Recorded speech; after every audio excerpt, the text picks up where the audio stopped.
The whole point of freedom of expression of దాంట్లో ఇది from the time of ఇప్పుడు article 19 what ever that is, మీరు అనుకుంటున్నది ఏ రూపంలో మీ opinion express చేయొచ్చు అని ఒక ప్రాథమిక హక్కు ఉంది నాకు కాదు, అందరికీ, ఎనీబడి ఇన్ ద కంట్రీ. అది నేను యూజ్ చేసుకున్నాను. న్యూస్ పేపర్లో కార్టూనిస్టులు గీస్తారు. కరెక్ట్, కార్టూన్ గీస్తారు. నాకు ఎర్లియస్ట్ కార్టూన్ నాకు గుర్తుంది, నాదెళ్ల భాస్కర్ ఒక టైంలో శ్రీధర్ ఈనాడు కార్టూనిస్ట్, ఇందిరాగాంధీకి ఎన్టీ రామారావు గారు చెప్తున్నారు, ఆయన వీపులో కథ ఉంది, ఎన్టీ రామారావు వీపులో వెన్నుపోటు పొడిచారు అన్నట్టు. వెనకాల ఇందిరాగాంధీ వెనకాల తన రక్తం కడిన చేతులు నాయలు భాస్కర్ ఇందిరాగాంధీ కొంగుతో తుడుచుకుంటున్నాడు. అదేంటి శ్రీధర్ ఉద్దేశంలో ఇది నాదెళ్ల భాస్కర్ రావు అని ముందు పెట్టి ఇందిరాగాంధీ వెనక నుంచి చేయిస్తున్నారు అనేది తన ఉద్దేశం చేయటానికి. So that is an opinion you are expressing through the medium what you can. ఎవరో మాట్లాడచ్చు, ఎవరో పాట పాడచ్చు, ఎవరో రాయొచ్చు, బుక్ రాయొచ్చు, ఎవరో కార్టూన్ వేయచ్చు, లేకపోతే ఎవరో ఏదో మార్ఫింగ్ చేయొచ్చు. అది టెక్నాలజికల్ ఆస్పెక్ట్. అది యూనో అది ఎగ్జాక్ట్లీ దట్స్ వాట్ హ్యాపెండ్. అది ఒకవేళ ఉండుంటే నేను చెప్పేది. ఇప్పుడు ఇలాంటివి ఎగ్జాక్ట్లీ ఇదే దాన్ని నాకు తెలిసి మనం ఎవరైతే అనుకుంటున్నాం ఈ పార్టీలు అతను టీడీపీ మనిషి వాళ్ళు చేయలేదా? పొద్దున్న లెగిస్తే సోషల్ మీడియాలో చేసేదే ఇది. సోషల్ మీడియా అనేది పుట్టిందే దీనికోసం.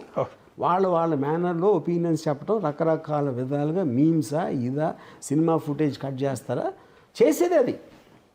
దాంట్లో ఐసోలేట్ చేయడానికి ఏముంది? అప్పుడు ఇది మీరు సీరియస్గా తీసుకుంటే కనుక మీరు ఎంతగా ఏమన్నారు, 9 మంది పెట్టారు, ఇంకా పెట్టచ్చు అన్నారు. 90 అవ్వచ్చు, 900 అవ్వచ్చు, 9000 అవ్వచ్చు, 9 లక్షలు అవ్వచ్చు. అప్పుడు 9 లక్షల మంది మీద కేసులు పెడతారా మీరు? ఎలాగో పాసిబుల్ అది?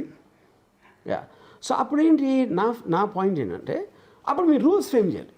మీరు పాలసీ లెవెల్లో మీరు డెసిషన్ తీసుకుని ఏది పెట్టకూడదు, ఏది పెట్టాలి, what is too much, what is మీరు క్లియర్గా మీరు డిఫైన్ చేసి పెట్టుకుని, అప్పుడు మీకు డిస్క్రిమినేషన్ ఉండకూడదు, డిస్పారిటీ ఉండకూడదు. Anybody does, it's a crime అనేది. ఇప్పుడు మీరు అంత జరుగుతున్నప్పుడు ఎవరో సడన్గా నిద్రలేసి ఆ రామయ్య చెప్పారు కదా, అతను లెగిసి నా మనోభావాలు ఇప్పుడు దెబ్బతిన్నాయి అని నా నాయకుడిని ఇలా అంటారా అని అంటే, అప్పుడు అది ఎవరైనా పెట్టచ్చు కదా, ఎవరి మీదైనా.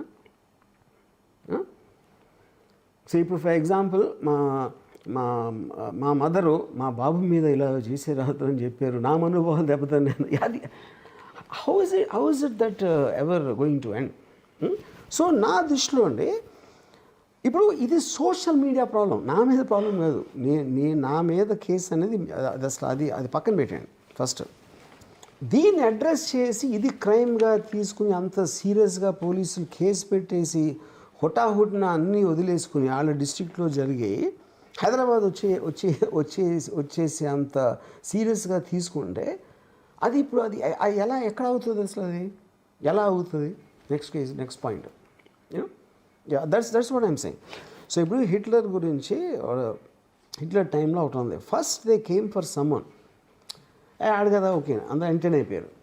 సెకండ్ ఇంకోటికి వచ్చి ఆడాడో అన్నారు. తర్వాత they came for me, then they came for everyone. కానీ ఆ సీన్ ఉండదు ఇప్పుడు అక్కడ ఏంటంటే మీరు ఎవరినో అందరినీ నమ్మించారు, ఏదో చేశారు.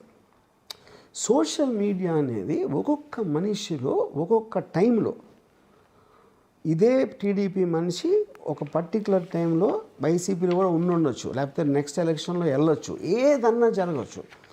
మీకు అప్పుడు తోచిన ఆస్పెక్ట్ నుంచి మీరు మొత్తం జ్యుడిషియల్ సిస్టమ్ని, పోలీసు వ్యవస్థని మీరు ఇలాగా వాళ్ళని దాంట్లోకి లాగలిగితే ఇంకా సిస్టమ్ అనే దానికి మీనింగ్ ఏముంటుంది? ఇప్పుడు మీరు మీ ట్విట్టర్లో వాళ్ళని కించపరిచేలా, మనోభావాలు దెబ్బతీసేలా మార్ఫింగ్ ఫోటోలు పెట్టారు అనేది వాళ్ళ ఆరోపణ. సరే, అది పెట్టారని మీ ఇంటి దగ్గరికి ఎప్పుడైతే పోలీసులు వచ్చారో ఆ తర్వాత నుంచి సోషల్ మీడియాలో మీ మీద వస్తున్న మీమ్స్ ఇవి. మీరేని కేసులు పెడతారు? మీరు కూడా పోలీస్ స్టేషన్లో కేసులు పెడతారా? మీ మీద వచ్చిన మీమ్స్ పోలీస్ స్టేషన్ పారిపోయి దాక్కున్నాడంట, ఆర్జీవీ అరెస్ట్కి రంగం సిద్ధం చేసిన పోలీసులు, చాలా మంచి బులుగు కుక్క, కరిచేది కాదు. అండ్ నేను ఊరికే జస్ట్ ఇప్పుడు కలెక్ట్ చేసుకున్నది మాత్రమే. ఇది మీరు ఇచ్చి నోటీసులు ఇస్తుంటే నవ్వుతాడు ఏంటి? అండ్ నెక్స్ట్ ఇది ఒకటి, మెంటల్ వరమని పోలీసులు నా ఆ బూతు బాగాలేదు చెక్కేసేలా ఉన్నారు. మరేం దిగులు పడకుండా అన్నిటికీ ఆ ఏసయ్యే ఉన్నాడు అంటే మీరు లేరా సార్ అంటే నేను ఊరికి as a journalist view of పాయింట్లో నేనేమంటానంటే మార్ఫింగ్ చేశారని కేసులు పెట్టారు ఓకే, ఇప్పుడు మీరు కూడా పెట్టి ఇక్కడ దేవుణ్ణి ఏసైని తీసుకొచ్చారు. అండ్ దెన్ మెంటల్ వర్మ మీ మానసిక పరిస్థితి బాగాలేదు క్రియేట్ చేస్తున్నారు, పిచ్చోడి కింద క్రియేట్ చేస్తున్నారు, మీరు కూడా కేసు పెట్టచ్చు. అదే చెప్తున్నా. అప్పుడు ఏంటంటే ఈ లెక్కన మొత్తం ఆంధ్రప్రదేశ్లో ఉన్న 5 కోట్ల మంది ఒకళ్ళ మీద ఒకళ్ళు కేసులు పెట్టుకోవడం తప్పిస్తే ఇంకేమి చేయరు లైఫ్లో, అదొకటే ఉండదు ఇంకా. అంతే కదా. ఇప్పుడు మా కెమెరా వేలు ఉన్నాడు సార్, కెమెరా తీసుకొచ్చి పెట్టమని గద్దిచ్చి అడిగాడు సార్ అని చెప్పి ఆయన కూడా పెట్టచ్చు. నా మనోభావాలు దెబ్బతీసాడు సార్. కరెక్ట్, పెట్టచ్చు. మనోభావాలు దెబ్బతింటానికి అసలు మీకు అంత ఎలా ఉంటుంది అని ఉండటానికే ఛాన్స్ లేదు. ఎవరైనా ఎవరి మీదైనా ఏమైనా పెట్టచ్చు. ఆ మనువు ఎవరు వాళ్ళ బావ ఎవరో ఎంతవరకు ఎవరికి తెలియట్లేదు మనోభావాలంటే. సరే సార్, ఒకటి సార్ మీ మీద కేసు ఫైల్ అయింది, సో కేసు పెట్టిన వాళ్ళని గౌరవిద్దాం, వాళ్ళ మనోభావాలను కూడా గౌరవిద్దాం. నేనంటే వాళ్ళు బాధపడిపోతున్న ఈ కించపరిచారని మీరు పోస్ట్ చేసిన ఆ పోస్టుల గురించి కదా ఈ కేసులు ఫైల్ చేస్తున్నది. ఒకసారి ఆ పోస్ట్ గురించి ఏమైనా క్లారిటీ ఇస్తారంటే మీన్ ఆ సందర్భంలో ఎందుకు పెట్టారు? వ్యూహం అనే సినిమా ప్రమోట్ చేసే క్రమంలో పెట్టారా, నిజంగా మీరు చంద్రబాబును లోకేష్ పవన్ కళ్యాణ్ కోపంతో పెట్టారా? ఫస్ట్ ఆఫ్ ఆల్ నేను సినిమా అన్నదే ఒక సెటైరికల్ ఆస్పెక్ట్లో తీసాను.